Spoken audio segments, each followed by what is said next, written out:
Baik, assalamualaikum warahmatullahi wabarakatuh. Alhamdulillahirrahmanirrahim. Wassalatu wassalamu ala asrofil anbiya'i wal mursalin wa ala alihi wa sahbihi rasulillahi ajma'in.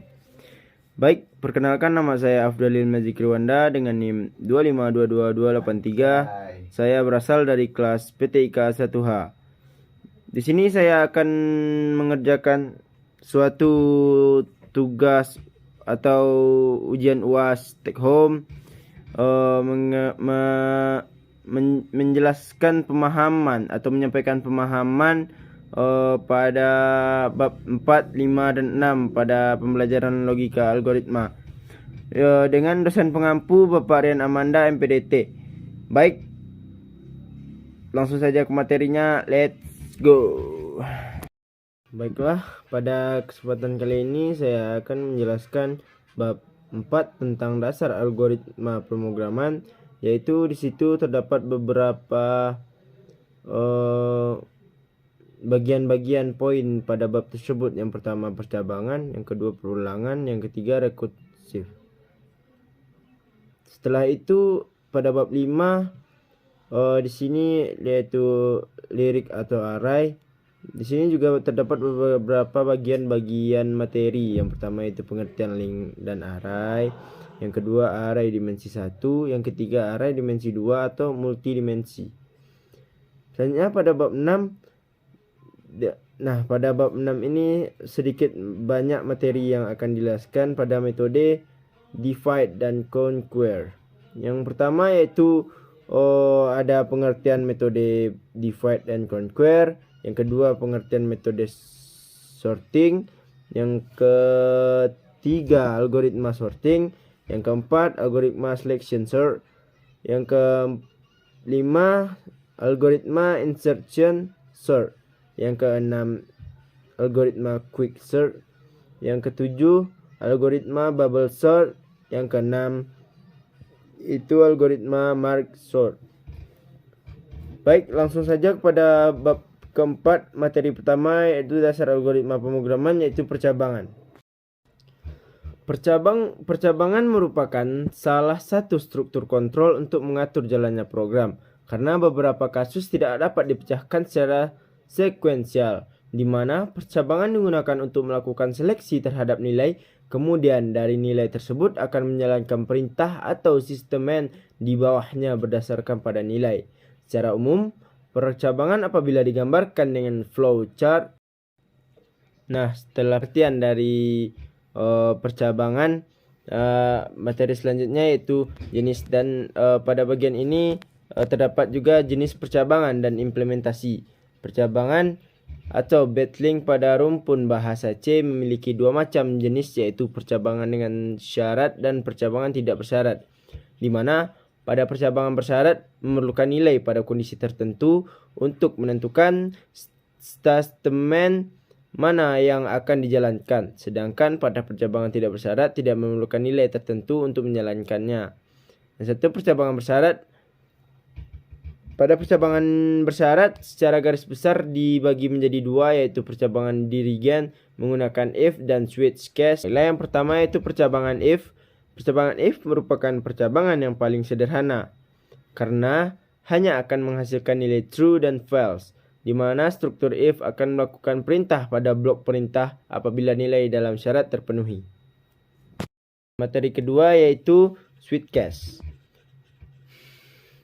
Perintah switch case pada dasarnya dengan pemerintahan if. Hanya pada permintaan ini setiap case harus diakhiri dengan break. Hal ini bertujuan untuk memisahkan antara satu case dengan yang lainnya. Pada permintaan switch case akan menseleksi nilai dari variabel terhadap nilai case-nya. Berikut struktur dan contoh penggunaan dari switch case.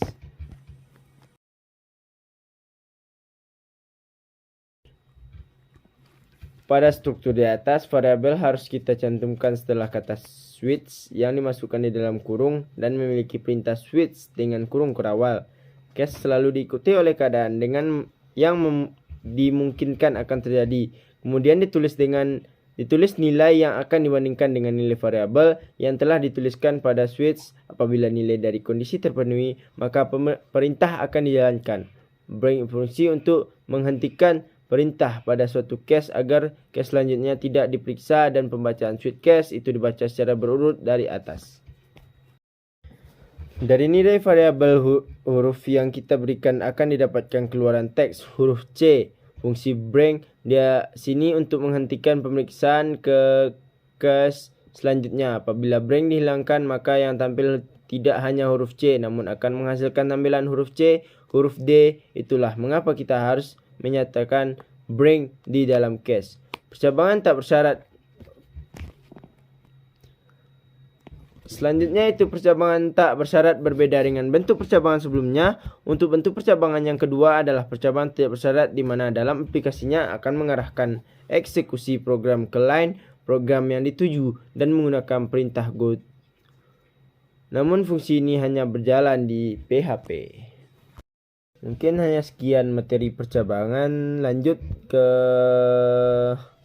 materi selanjutnya, yaitu perulangan. Pengertian perulangan atau loop adalah perintah program yang berfungsi untuk mengulang beberapa baris kode program atau perintah sampai pada batas yang telah ditentukan.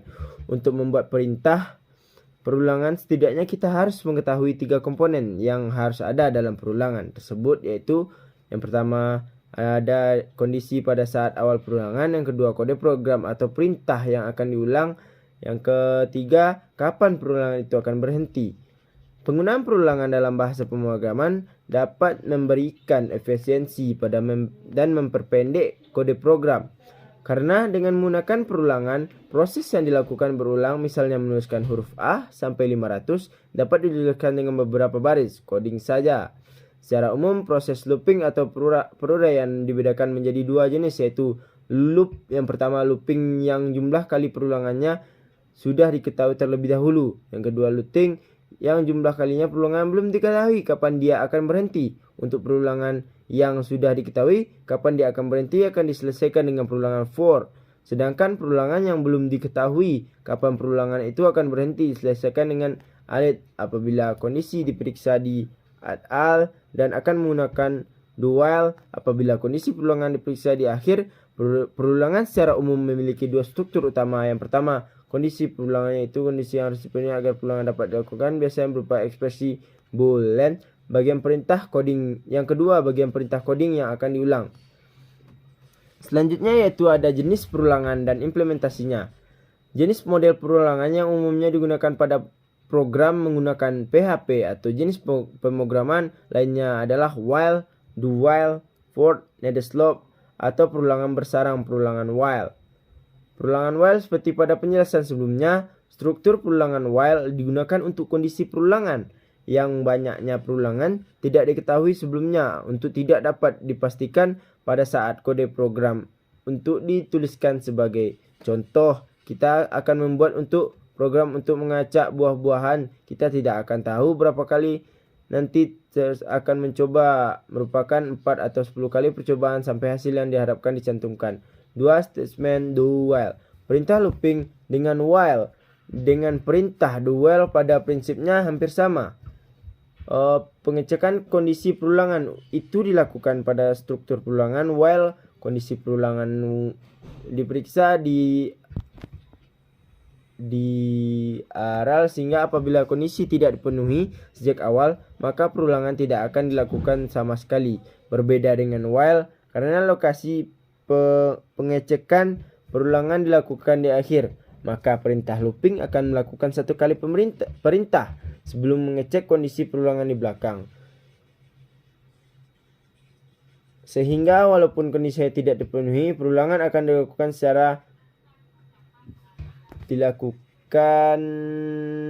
sekali. Walaupun kondisinya tidak terpenuhi, perulangan akan dilakukan sekali.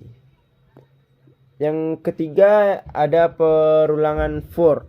Perulangan for digunakan apabila sudah diketahui beberapa kali kita akan melakukan perulangan. Oleh karenanya, untuk kondisi perulangan for, kita membutuhkan 3 kondisi, yaitu di koordinasi awal perulangan, kondisi pada saat perulangan, dan kapan perulangan harus diberhentikan. Ya, selanjutnya nomor 4, perulangan bersarang atau nested looping. Perulangan bersyarat pada dasarnya adalah perulangan di dalam perulangan seperti untuk array, adapun perintah yang dapat menggunakan for while atau do while. Oke, untuk mungkin segitu penjelasan pada materi perulangan. Selanjutnya kita akan masuk kepada penjelasan rekursif. Yang pertama, pengertian rekursif dalam ilmu komputer. Rekursif menjadi hal yang sangat penting. Secara sederhana, rekursif dapat disimpulkan sebagai perintah untuk memanggil dirinya sendiri, baik itu secara langsung maupun tidak langsung. Di pemrograman rekursif digunakan dalam fungsi yang memiliki peran memanggil dirinya sendiri, atau dapat diartikan juga sebagai satu teknik dalam pemrograman yang memanggil fungsi dari fungsi itu sendiri. Pemanggilan fungsi rekursif secara langsung berarti dalam fungsi tersebut terdapat statement untuk memanggil dirinya sendiri, sedangkan secara tidak langsung berfungsi untuk rekursif tersebut memanggil satu atau lebih fungsi lainnya sebelum memanggil dirinya sendiri. Contoh konsep penggunaan rekursif masalah pertama yaitu memotong tempe tipis-tipis sampai habis. Algoritma ya, jika tempe sudah habis atau potongannya ya sudah paling tipis, maka pemotongan tempe selesai. Jika tempe masih dipotong, potong tipis dari tepi tempe tersebut. Lalu lakukan prosedur 1 dan 2 untuk sisa potongannya. Implementasi rekursif. Beberapa contoh implementasi fungsi rekursif yang seringkali ditemui dalam pemrograman antara lain yang pertama yaitu fungsi pangkat untuk menghitung 10 pangkat n dengan menggunakan konsep rekursif. Secara notasi pemrograman dapat ditulis 100 sama dengan 1 atau 10 sama dengan 10 dikali 10. Fungsi selanjutnya yaitu fungsi faktorial, dan yang terakhir deret Fibonacci. Deret Fibonacci adalah 0, 1, 3, 5, 8, 13 dan seterusnya. Secara notasi pemrograman dapat ditulis sebagai Fibo. Baik, lanjut kepada materi bab 6 yaitu link atau array. Langsung saja ke yang pertama yaitu pengertian link dan array. Link atau array adalah suatu perubahan hanya dapat menyimpan sebuah nilai saja dan tidak dapat menyimpan beberapa nilai yang bertipe sejenis. Sedangkan dalam pemrograman, terkadang kita sering mengolah kumpulan data yang memiliki tipe data yang sama, sehingga diperlukan sebuah variabel yang dapat menampung kumpulan dengan tipe data yang sama. Nah, untuk array sendiri adalah tipe data terstruktur yang terdiri dari kumpulan nilai data dengan tipe data yang tersimpan secara berurut tergunakan nama yang sama. Array dalam pemrograman juga sering disebut dengan istilah larik atau tabel. Pada kehidupan sehari-hari, array dapat kita analogikan seperti halnya sebuah lemari yang memiliki beberapa rak, yang mana masing-masing rak memiliki nomor rak yang disebut dengan indeks atau scripts. Oke, ke materi selanjutnya yaitu array dimensi 1. Array satu dimensi atau dimensi 1 merupakan sebuah variabel yang menyimpan kumpulan-kumpulan elemen yang memiliki tipe data yang sama dan hanya memiliki satu indeks. Pengaksesan elemen array dapat dilakukan secara beruntun walaupun dengan cara acak berdasarkan indeks tertentu secara langsung. Nah, di sini juga terdapat array dimensi 2 atau multidimensi. Array dimensi 2 atau multidimensi merupakan pengembangan array dimensi 1 yang sering dikenal istilah metrik yang lebih dari satu baris atau lebih dari satu kolom. Baik, sekian materi pada bab 5. Selanjutnya kita lanjut pada bab 6 yaitu metode divide dan conquer. Sini terbagi beberapa pengertian metode divide and conquer, yaitu pengertian metode sorting, algoritma sorting, algoritma selection sort, algoritma insertion sort, algoritma quick sort, algoritma bubble sort, algoritma merge sort. Langsung saja yang pertama yaitu pengertian metode divide and conquer. Di sini pengertiannya suatu metode pemecahan masalah yang besar dengan cara membagi masalah menjadi sub-sub masalah yang lebih kecil secara berulang-ulang. Sehingga masalah tersebut dapat diselesaikan secara berulang. Yang dapat dari setiap sub masalah kemudian digabungkan untuk membentuk sebuah solusi yang utuh. Adapun langkah-langkah umum metode Divide and Conquer. Divide membagi persoalan menjadi beberapa sub masalah yang memiliki kemiripan dengan persoalan awal dengan ukuran yang lebih kecil atau dengan kata lebih berukuran hampir sama. Di sini ada juga conquer atau shoot, memecahkan atau menyelesaikan masing-masing sub masalah secara rekursif secara berulang-ulang, atau combine menghubungkan solusi masing-masing sub masalah sehingga membentuk solusi persoalan semula. Nah, selanjutnya masuk kepada pengertian metode sorting. Pengertian metode sorting merupakan suatu proses untuk menyusun kembali himpunan objek menggunakan aturan tertentu. Sorting disebut juga sebagai suatu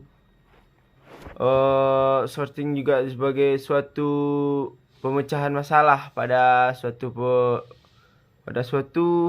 metode penyelesaian sorting. Selanjutnya yaitu algoritma sorting. Algoritma sorting adalah kumpulan langkah sistematis atau secara berurut untuk memperoleh hasil yang diinginkan. Nah, di sini algoritma sorting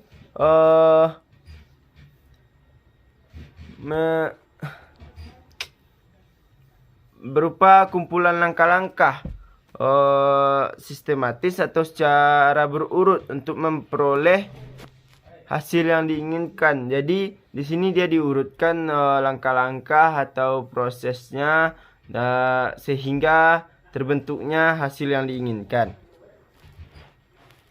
Terus yang selanjutnya yaitu algoritma selection sort.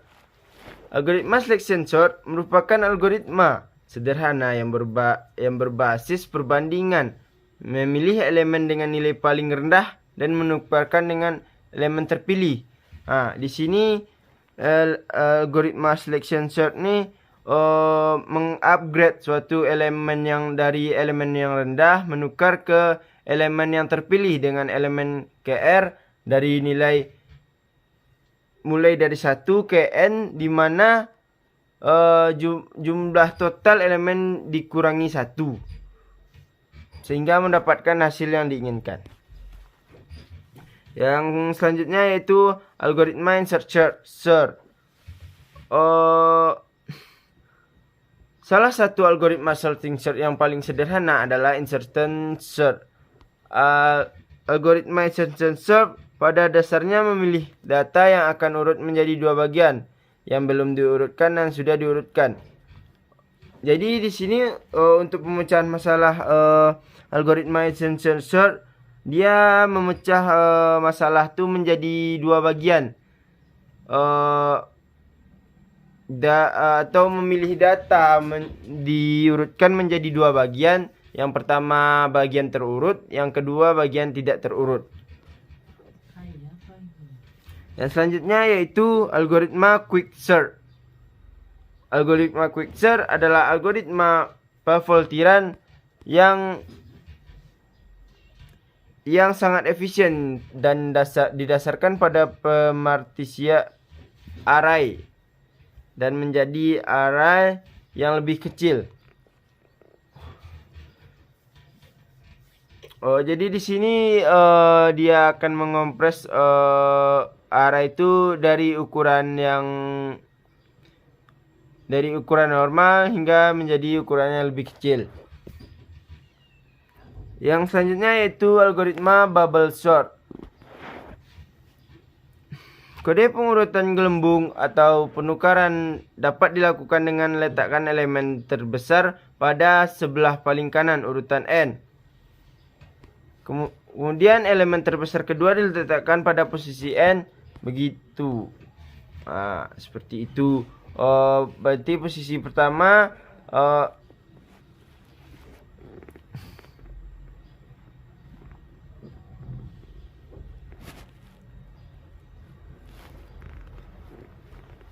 Oh, berarti pada posisi pertama diletakkan pada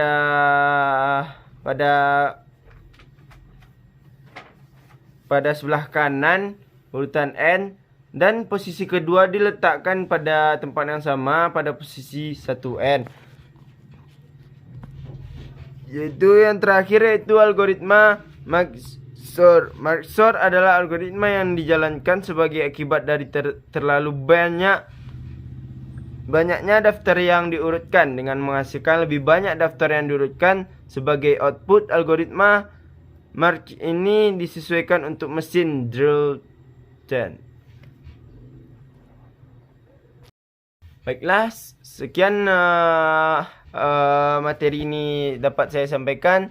Terkurangnya saya mohon maaf. Dengan ini saya mengucapkan Assalamualaikum warahmatullahi wabarakatuh.